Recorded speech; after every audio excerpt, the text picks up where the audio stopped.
Getting laid off wasn't the plan, but looking back on it, that gave me something I hadn't had in a long time, a reason to leave. At the time, I was living in Sacramento, and from the outside looking in, everything looked pretty good. I had a decent job, friends, a routine. On paper, the situation made a lot of sense. But if I'm honest, something felt off. Not terrible, not dramatic, just off. I had a good job, but it wasn't exactly the life I wanted to build. Sacramento felt like I was on a loop. Tahoe was already in the back of my mind. Tahoe wasn't some random idea that came into my head when things started falling apart. It had already been sitting in the background for years. I had some friends who lived up there that I would go and visit regularly on the weekends. And a part of me had always wondered what it would be like to live there full time and not just visit on the weekends. The layoff didn't create the idea, it just removed all the excuses. So when the opportunity came for me to move to South Lake Tahoe, I took it. And I had no idea that decision would change the next chapter of my life so much. I was living in Sacramento in the early 2000s. This is like the year 2000. And I'm working at this company, E-Trade, which was a great company to work for. It gave me a lot of time to go to school in the afternoons and in the evenings because it got out at like 2:30. I had started working for E-Trade shortly after they had this Super Bowl commercial with some monkeys. It looked like an exciting company to work for, and they were hiring. So it worked out. The company, I would say, was significantly less exciting to work for as the whole .com situation was bursting and a lot of companies had just started laying people off. It was never really my goal to make a career out of working at E-Trade. I thought it was fine. It was a great company to work for. But I was going to school at night and I really had intentions of of being a history teacher at the time. That was the goal, that was the plan.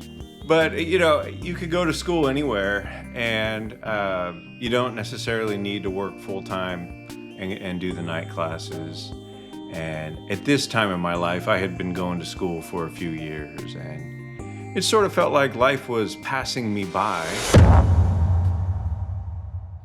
So even while at E-Trade, I would hang out with my friends in Lake Tahoe and they would talk about their plans for the summer. Most of those guys and there were a few girls, they worked at the ski resorts, right? So either snowboarding or skiing and a variety of departments. But the ski resorts never really pay that much money. So usually the plan was to make as much money in the off season to be able to pay for your winter season in Tahoe. So the plan for a lot of these folks was to go work for the Forest Service. The Forest Service offered an opportunity for people without any experience to get into wildland firefighting. You just had to take some classes and go on a field day, get on a list, and get a phone call.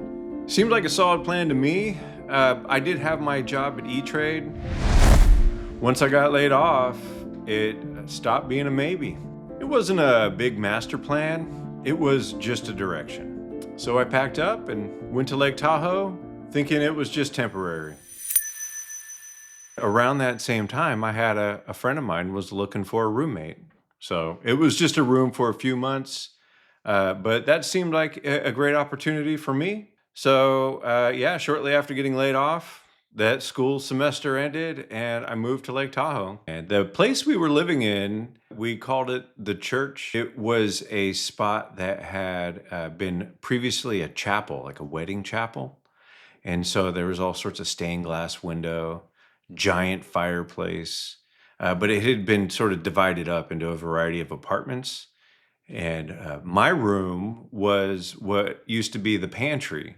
So you would walk into my my room, and there was like a strip of carpet going down big enough for a vacuum, and then a couple of bunk beds off to the side, which I slept in one, and I think I put stuff on the other. I moved up there with some pretty modest expectations. So the priority bit for me was to make sure my financial situation was going to be taken care of. So we really needed to get on that fire crew. And how it was back then, it was just a sort of first come first served sort of situation. And they would post the times that the classes were offered.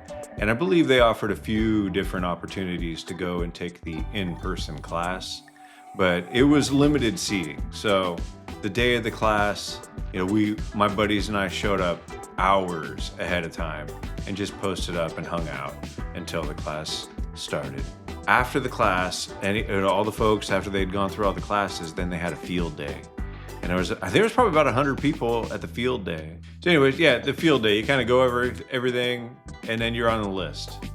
So I'm not quite sure how many people were on the list in total, but there wasn't a lot of dropouts. So I imagine the list had about 100 people on there. After we got through all the field day stuff and got on the list, there was just a lot of hanging out in Lake Tahoe and a lot of going to the beach, going hiking, or just chilling at the house. It was really a great time. It was probably one of my greatest summers ever of just relaxing. Tahoe had a way of making things feel simple. For the first time in a while, that felt good. I was just waiting for that Forest Service to call, and that was taking a while. There was even a time when one of my good friends who I used to go hiking with a lot ended up getting a job at the ski resort, right? It's the summertime.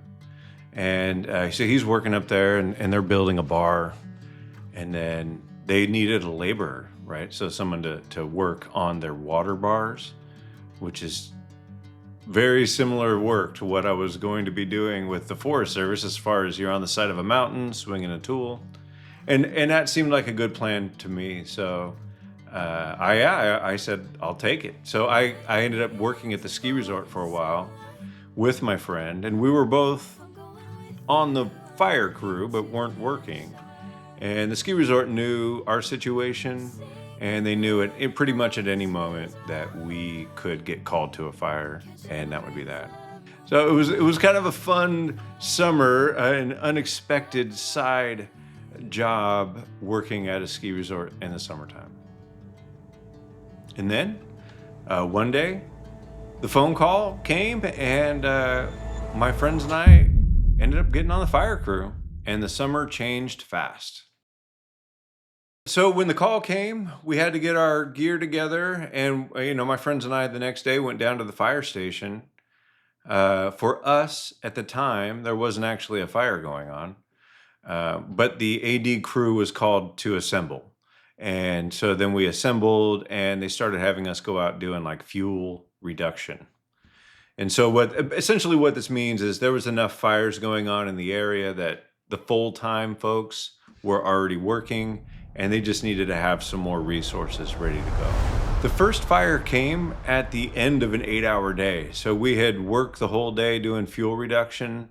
We're on our way back to the yard, and the call came for us to go onto a fire. The first fire was somewhere over in Nevada. So I was working in South Lake Tahoe, and they sent us somewhere in Nevada. That first shift, so including the time that we were working the day before doing the fuel reduction, the first shift ended up being about a 33-hour shift. That sort of kicked off a summer of fighting fires. We were on for 2 weeks, and then we'd come home for 2 days, and we'd be gone for 2 weeks, and then we'd be home for 2 days. And that was sort of the routine that we were going through. The first call changed the whole rhythm. I wasn't thinking about 5-year plans. It was just work, smoke, heat, and getting through each day. I remember finding out about 9/11 at a 7-Eleven. At some point we had come home for our 2 days, and I was going back to work, and I had all my Forest Service gear on, and I'm going into the 7-Eleven, And that was the first time I heard about 9/11. The guy at 7-Eleven made a, sort of a comment about why I was going to work, and then he pointed to the TV. It was, oh, okay, wow. That had nothing to do with why I was going to work, but the whole moment sort of stayed with me, right? After that, we went to the yard and we got called onto a fire. And my crew and I were there for about another week, and we were working at night, and we really had no idea what was going on. After that, the whole season felt different. So really, for the next month or so, we were stationed up in the northeast corner of California and just doing more fuels reduction. And the fall was approaching. Our crew, we were back in South Lake Tahoe, and the crew got disbanded. Right, summer's over, fires are done. My roommates at that point had left, and the world had changed. Like, there's a lot going on, and so I really didn't know my next move, and I went on a road trip. I went out to go visit some friends of mine in Missouri via Yellowstone and Idaho, but eventually I got my way out to Missouri and just sort of hung out, sort of recuperated from the fire season. A lot had gone on. The dot-com bubble had burst. I had been laid off. I spent a season fighting fire, and then 9/11 had occurred. And so we just sat on the couch and I played a lot of Gran Turismo. I went to Missouri for a month that fall, and then I started heading back to Lake Tahoe. They were starting to hire at the ski resorts, and I needed to secure my position. And not only that, there was going to be other people who were going to be heading to South Lake Tahoe to work, and everyone needed a place to live. So I needed to find a new place to live. Coming back felt normal in a way I wasn't expecting. Once I got back to South Lake, I connected with a buddy of mine, this guy called High Noon. He let me crash on his couch, and we agreed to look for a place together. And we even connected with 2 other guys.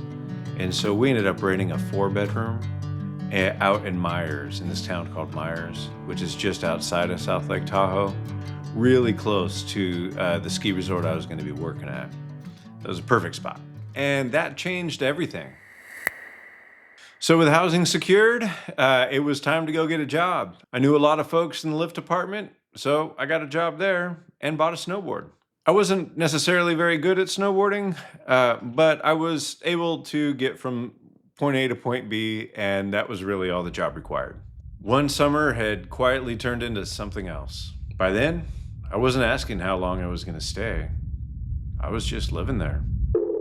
So I felt really fortunate to have the opportunity to live in Lake Tahoe. I ended up working at that ski resort for about 5 winters. I was a lift operator, and then I ended up getting on first aid and eventually on ski patrol. So in 2005, there was other, sort of factors, push-pulls in life that were pushing me towards Sacramento. The move back to Sacramento, once again, seemed like a temporary move.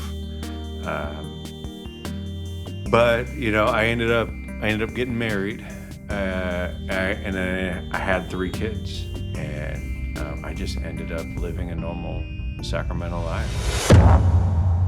And in 2023, we ended up having a really big snow year here in California, and my life was already starting to, the traditional life that I had built was already starting to fall apart, and I was needing to pivot and make changes. And that it seemed like a good opportunity for me to go snowboarding and just get back into that routine. Tahoe shaped a lot of who I am. I left in 2005, but it stayed with me. I didn't get back there as much as I wanted. Coming back later brought back some of that old feeling. Even now, I still think about that first move like it was the start of something I didn't fully understand.